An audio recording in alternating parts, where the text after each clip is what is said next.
अब बात करते हैं क्वेश्चन नंबर सेकंड की। तो ये क्वेश्चन क्या बोल रहा है, इसको जरा देखते हैं। The electrostatic force on a small sphere of charge 0.4 coulomb due to another small sphere of charge -0.8 micro coulomb in air is 0.2 newton. तो यह कहा क्या गया है कि मेरे पास में जो चार्ज है, तो देखना फोर्स दिया गया है दो चार्ज स्फीयर के बीच में। कौन कौन से चार्ज स्फीयर है? एक चार्ज स्फीयर है जिसके ऊपर 0.4 माइक्रो कूलम का चार्ज है और दूसरा चार्ज स्फीयर है जिसके ऊपर माइनस का 0.8 माइक्रो कूलम का चार्ज है। और ये दोनों चार्जेस जो स्फीयर हैं, चार्ज जो स्फीयर हैं, उनके बीच में एक फोर्स लग रहा है, वो भी कितना 0.2 न्यूटन का। ठीक है, तो जरा इस चीज को विजुअलाइज कर लेते हैं पहले, उसके बाद में देखते हैं कि निकालना क्या है। सबसे पहले बात करेंगे कि एक चार्ज स्फीयर ये रहा और दूसरा चार्ज स्फीयर ये रहा। ठीक है, एक चार्ज स्फीयर जो वो कैसा है, 0.4 माइक्रो कूलम का है। कितने का है? 0.4 माइक्रो कूलम का है। तो जरा इस बात को समझ लेते हैं। माइक्रो का मतलब होता है 10⁻⁻⁶ कूलम। ठीक है भाई, तो माइक्रो का मतलब होता है 10⁻⁻⁶। तो ये मैंने यहां लिख दिया। अब दूसरा वाला जो चार्ज स्फीयर है वो कितना, माइनस का 0.8 माइक्रो यानी 10⁻⁻⁶ कूलम। इतने ये इसकी वैल्यू है सेकंड वाले चार्ज की। ठीक है, दो स्फीयर हो गए मेरे पास। अब ये दोनों स्फीयर के बीच में जो फोर्स लगता है, क्या लगता है इन दोनों के बीच में? जो फोर्स लगता है वो मेरे को दिया गया 0.2 न्यूटन का। कितना दिया गया? 0.2 न्यूटन का। अब बात को समझिएगा, ये कैसा है? पॉजिटिव है। ये कैसा है? नेगेटिव है। अब एक आपके पास में चार्ज कैसा पॉजिटिव है, दूसरा चार्ज कैसा नेगेटिव है, तो ये दोनों क्या करेंगे, एक दूसरे की तरफ अट्रैक्ट होंगे। आप इस बात को समझ सकते हो ना कि एक पॉजिटिव चार्ज है, दूसरा भी पॉजिटिव चार्ज है, तो ये कैसे होगा? Like charges. और लाइक चार्जेस क्या होते हैं? अट्रैक्ट होते हैं क्या? नहीं, लाइक चार्जेस रिपेल होते हैं। ठीक है, वही बात करते हैं कि एक नेगेटिव है, दूसरा नेगेटिव है, तो ये भी कैसे हैं? लाइक चार्जेस है, तो ये भी क्या होंगे? रिपेल होंगे।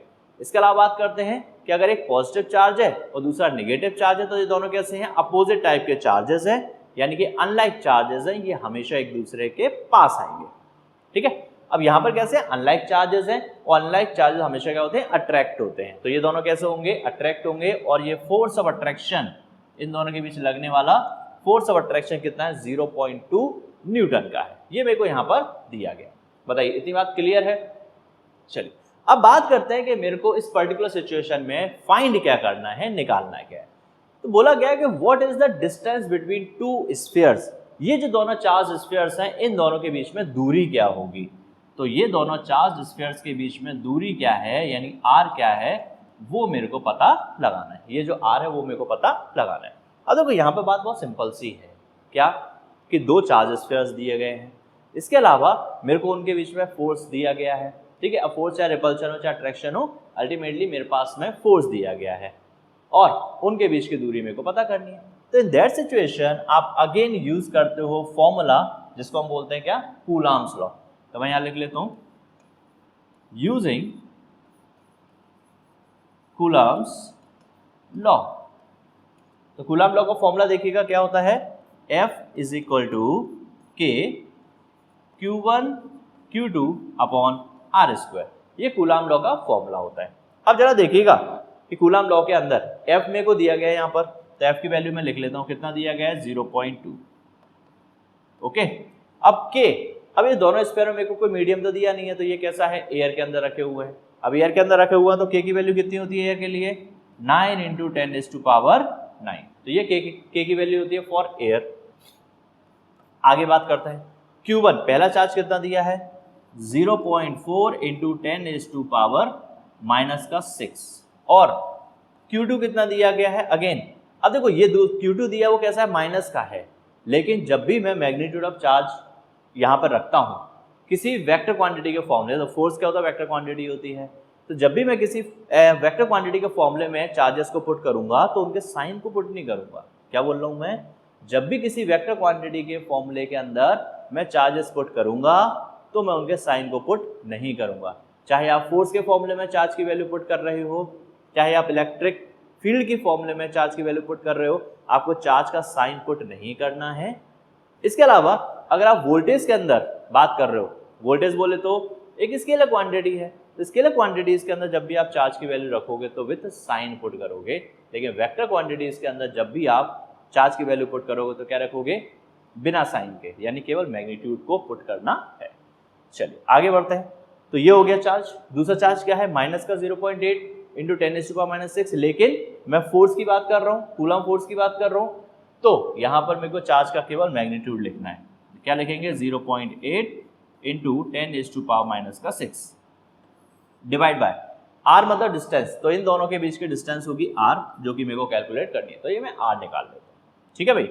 अब सिंपल सी बात है, आर फाइंड करना है तो उसको इस साइड में ले जाते हैं और 0.2 को इस साइड में ले जाते हैं। तो देखिएगा अभी क्या करेंगे हम, यहाँ आते हैं तो आर स्क्वायर इस साइड आ जाएगा, तो क्या होगा 0.2 multiply R square equals to, यहाँ क्या बचा 9 मल्टीप्लाई 0.4 मल्टीप्लाई 0.8 मल्टीप्लाई, अब बाकी क्या होगा, 10 की जितनी भी वैल्यूज हैं उसको एक साथ लिख लेते हैं। तो 10 की पावर क्या है 9, यहाँ लिख लेते हैं 10 की पावर 9। ठीक है, तो अभी देखिएगा, इसको मैं जरा हटाता हूँ यहाँ से पहले। ठीक है, तो देखिए 10 की पावर 9 हो गया, उसके बाद क्या है माइनस का 6, उसके बाद अगेन क्या है माइनस का 6, ये हो गया। ठीक है, और बस इतनी सी बात, ये हमने यहाँ तक कर लिया। अभी बताइए यहाँ तक कोई दिक्कत आ रही है, क्लियर है। अब बात करते हैं यहाँ से आर स्क्वायर निकालने की, तो 0.2 डिवाइड में चला जाएगा, it is 9 into 0.4 multiply 0.8 divide bye 0.2 multiply 10⁻, now 9 में से 6 और -6 कितना आएगा आंसर, देखो ये तो 6 और 6 कितने हो गया 12, माइनस का 12, तो 9 यानी 9 माइनस 12 कितना होगा माइनस का 3, तो यहाँ बचेगा माइनस का 3। ठीक है, अब देखिएगा ये पॉइंट से ये पॉइंट हटा देता है। ठीक है, तो क्या बचेगा R square equal to 9 into 4 into 0.8 divide by 2। इतनी बात क्लियर। ये आप एक काम और कर सकते हो, ये जो पॉइंट है उस पॉइंट को हटा लो, नीचे 0 बढ़ा लो, ऊपर से पॉइंट को हटा लो, नीचे 0 बढ़ा लो, तो 2 बन जाए 2, 2 2 जा 4, इतना हो गया।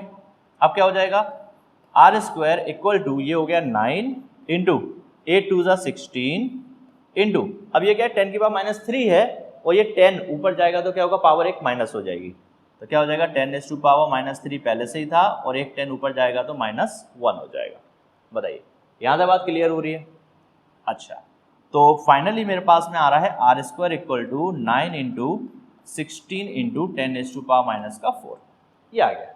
ठीक है, नाउ अब देखो बहुत सिंपल कैलकुलेशन है, आर स्क्वायर इक्वल टू कितना था 9 इंटू 16 इंटू 10⁻⁴, अब स्क्वायर जब इस साइड जाएगा दूसरी साइड में तो ये क्या हो जाएगा अंडर रूट में कन्वर्ट हो जाएगा, किसमें कन्वर्ट हो जाएगा अंडर रूट में कन्वर्ट हो जाएगा, तो 9 इंटू 16 इंटू 10⁻⁴। अब इस अंडर रूट को बस सॉल्व करना है, तो सॉल्व करने का तरीका बहुत सिंपल सा है, सॉल्व करने में कोई भी टेंशन वाली बात नहीं है। देखो 9 का जो अंडर रूट है ना, 9 का अंडर रूट कितना होगा भाई 3, 16 इसका अंडर रूट कितना होगा भाई 4, और 10 की पावर -4 है, तो ये जब रूट से बाहर निकलेगा तो क्या बन जाएगा 10⁻⁻2 कर देते हैं मल्टीप्लाई, तो आर इक्वल टू क्या हो जाएगा भाई 4 3 12 इंटू 10⁻⁻2, और ये जो आंसर आ रहा होगा किस में आ रहा है भाई मीटर में आ रहा है, किस में आ रहा है मीटर में आ रहा है। और इस पर्टिकुलर चीज को अगर मैं हटा दूं तो क्या लिख सकता हूं मैं, इसको सेंटीमीटर लिख सकता हूं, तो ये आंसर क्या हो जाएगा 12 सेंटीमीटर। तो ये पर्टिकुलरली मेरा आंसर निकल के आ जाएगा डिस्टेंस बिटवीन टू चार्जेस। ये जो दोनों चार्ज स्फीयर हैं इन दोनों के बीच की डिस्टेंस कितनी आ रही है 12 सेंटीमीटर, और ये मेरा आंसर हो जाएगा पहले वाले पार्ट का।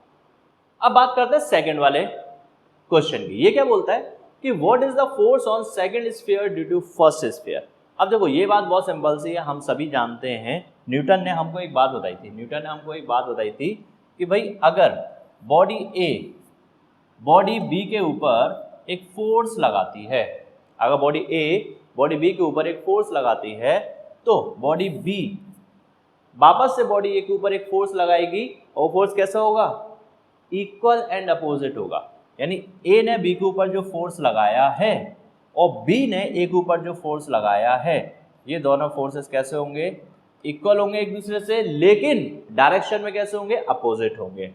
तो अगर F1 इस डायरेक्शन में काम करेगा तो F2 इस डायरेक्शन में काम करेगा। देन वेक्टर फॉर्म अगर मैं बात करता हूं तो F1 F2 दोनों कैसे होंगे, बराबर तो होंगे लेकिन अपोजिट डायरेक्शन में होंगे, तो यहाँ पर मेरे को माइनस साइन पुट करना पड़ेगा। तो यहाँ पर क्वेश्चन में मेरे को बोला गया था कि ये दो स्फीयर थे, तो सेकंड वाले स्फीयर पहले वाले के ऊपर जो फोर्स लगा रहा था वो था 0.2 न्यूटन का, और पूछा गया कि भाई पहला वाला दूसरे के ऊपर कितना फोर्स लगा रहा होगा। तो अभी अभी मैंने आपको बात क्लियर की है, अभी अभी कंसेप्ट बिल्कुल क्लियर हो गया है क्या, कि सेकंड वाला फर्स्ट पे जितना फोर्स लगाएगा फर्स्ट वाला भी सेकंड पर उतना ही फोर्स लगाएगा, लेकिन इन द अपोजिट डायरेक्शन। इस बात को आपको याद रखना है। तो यहां पर हम लिख लेते हैं क्या, force on second sphere due to first sphere will be same as due to second sphere on first one, but in the opposite direction. तो बात बिल्कुल सिंपल सी है कि अगर सेकंड वाले ने फर्स्ट वाले के ऊपर जो फोर्स लगाया है वो मेरे को पता है, तो फर्स्ट वाला सेकंड पे कितना फोर्स लगाएगा वो भी मैं पता लगा सकता हूं, क्योंकि दोनों फोर्सेस बराबर होने वाले हैं, लेकिन डायरेक्शन कैसी होगी, अपोजिट।